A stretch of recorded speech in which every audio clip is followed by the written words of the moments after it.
Hey everybody, Tony D and Little Joan with a Screenwriter's Rant on Bestsellers, a new movie starring Michael Caine, Michael Caine, Michael Caine, and Aubrey Plaza. Smash like and subscribe. Thank you for smash liking and subscribing. Please check out my books, Wokistan, a novel, and Hollywoke, another novel, political satire, makes you laugh. And of course, the Pineys, books 1 through 6, comedy horror in South Jersey, also very funny. Book 7 dropping soon. I'm doing the edits this weekend, hopefully getting the cover. And we should have it all up on Amazon.com in the next week or so. So look for that. Now, this movie is about some characters, but it's also about the publishing world. I love Aubrey Plaza and Michael Caine. They're both so much fun to see in movies. And I think Aubrey picks interesting characters. Michael Caine, he's a little more like, pretty much being anything. Although these days, I think he's more retired. So maybe this is more of like, well, I'll come out of retirement for do a few movies. This is a good role for him. He plays a writer, an old writer, and these two, I don't know the other actress's name, but they're in publishing, of course, because, women have taken over publishing, so that's very accurate. But they have him contractually obligated for one book, and for some reason they're desperate for books. And so they go, and he doesn't want to do anything, and it's a tale of them trying to draw him out, and so they get him to do the book reluctantly. He writes the book because he's actually a good writer, but he doesn't want to do the book tour. And then again, contractually obligated, so he has to do the book tour. So he just shows up to the book tour and chants BS, BS, BS, the actual words. And he's like an internet sensation, but no one's buying the book for some reason. So he keeps doing all these antics. He keeps, screwing around with. This is a book reviewer for what's the name? He's a book reviewer for the New York Times, and he's very annoying and feminine, and he just basically tells him to F off and BS. Meanwhile, he's just drinking and drinking and drinking. Aubrey is helping him, but she's trying to convince him to change his ways. And this guy has a tattoo of BS on his arm, and finally, at the end of the movie, Aubrey gets him to change his ways, and he opens up, and then everybody starts reading his book for some reason. So there's a very interesting subtext with this movie, and I think it'll be good because Michael Caine and Aubrey are great, but the subtext is very interesting because, and here she is, she changes him, and he changes her. She ends up with his gun, and then points it at this dude who I guess is bothering her, probably her boyfriend or something. And here they are lying in bed. I don't think they're lovers in this movie, but maybe. It's called Bestsellers. So the subtext in this movie, to me, is very interesting, and we'll talk about that in a minute. Let me see. Are there any credits on this thing? This is Aubrey again. Yeah, let's look at the credits. Written by Anthony Greco, directed by Lena Rosler. And so let's see if they have the actors listed here. Where are the actors? Oh, just Michael Caine and Aubrey Plaza. So the interesting subtext here is that Aubrey teaches him, which makes sense in the context of the movie, like he's set in his ways. But there's a line in the movie that goes something like, well, you can't just promote a book. You have to promote, other stuff these days. So it's not about the book, right? He becomes an internet sensation, but people are still not reading the book for some reason.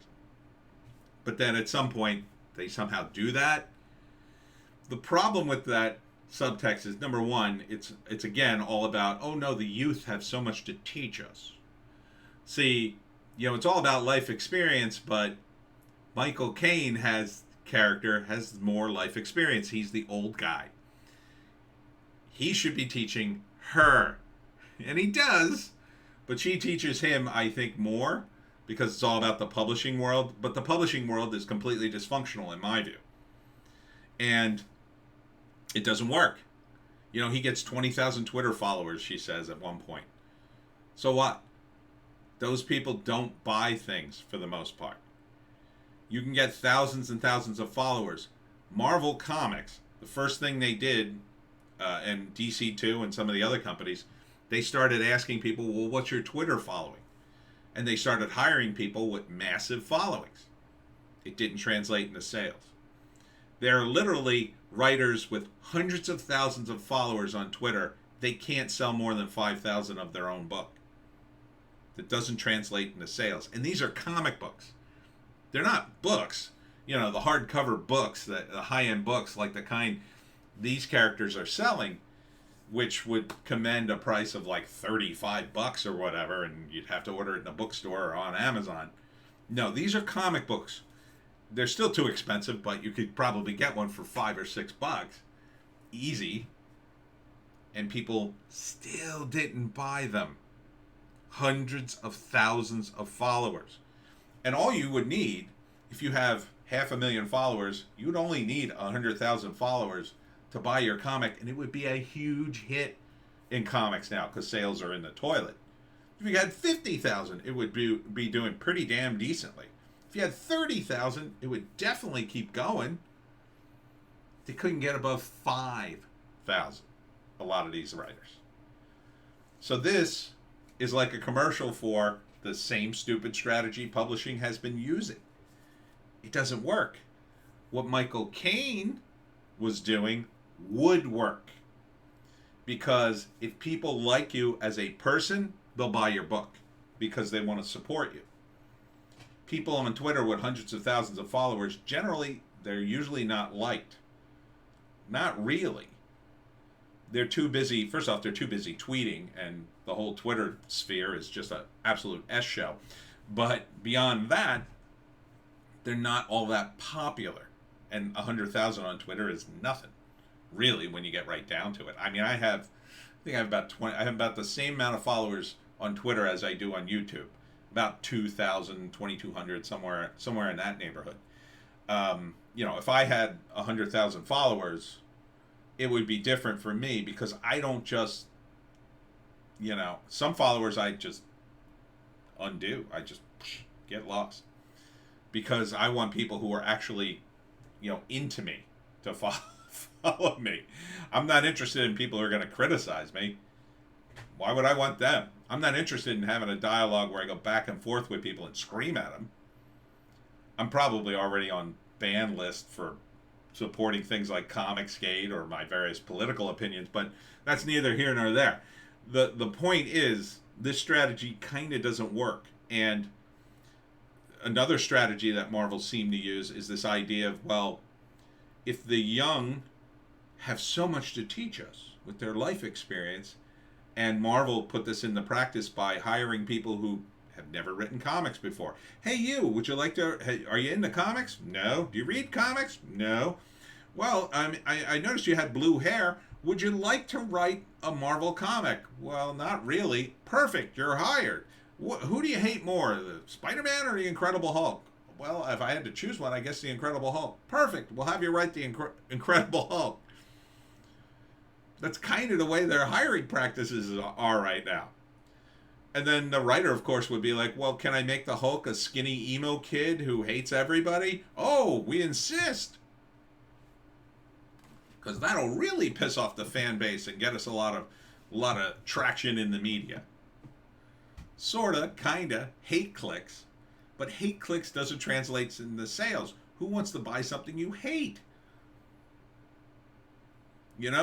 I'm interested in seeing the Spawn movie. I'm not that big of a Spawn fan, but Todd McFarlane's the creator. His enthusiasm for his character is infectious.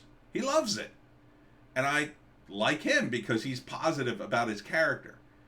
I've criticized Todd over the years, from a creative standpoint. It's just I see so much potential in Spawn, and I wanted to write Spawn, but. He's doing his own thing, and I respect that. writers today, they don't get this kind of respect, right? This, oh, contractually obligated, we need writers.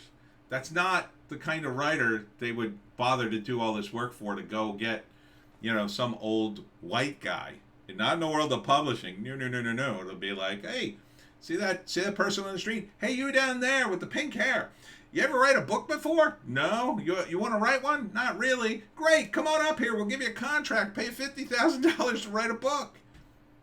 That's kind of the way they make everything now. Because it's not about the book. And that's exactly what they said in this trailer. Well, it's not really about the book. Yes, it is. If the book is good, eventually people will read it. The problem is the people in publishing, portrayed by Aubrey Plaza, don't actually do their jobs. I don't think. I think what they need to do is they need to go out there and tell people why you need to read this book. Of course, in this movie, it appears that Aubrey, at the end, somehow manages to communicate that, because she's a better communicator than Michael Caine. And in order to make the movie work, well, it has to be that Michael Caine gets popular, but he doesn't make any sales. But Aubrey, being the sales woman in publishing, well, she makes the sales happen. That's going to work for the screenplay, and I'm fine with that.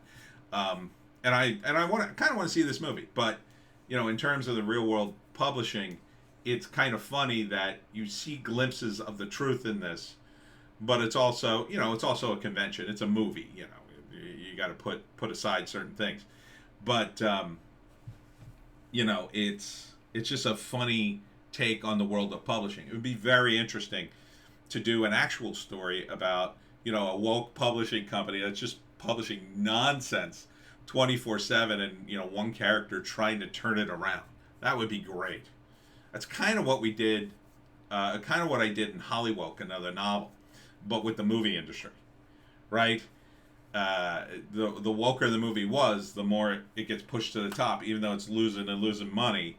And then one guy is trying to do like a comedy, and everything's against him. Everything. It's like The Wire, right? The only guys doing police work, real police work, they get trashed. Everything's against them. They have to do it in secret in order to make it work. So, anyhow, that's my rant. Woo, that was a long one. Check out Bestsellers. I assume it's coming out soon. Do we have a date? No date. I would say this is a winter movie, so probably sometime this fall or winter. And we'll see you in the next one.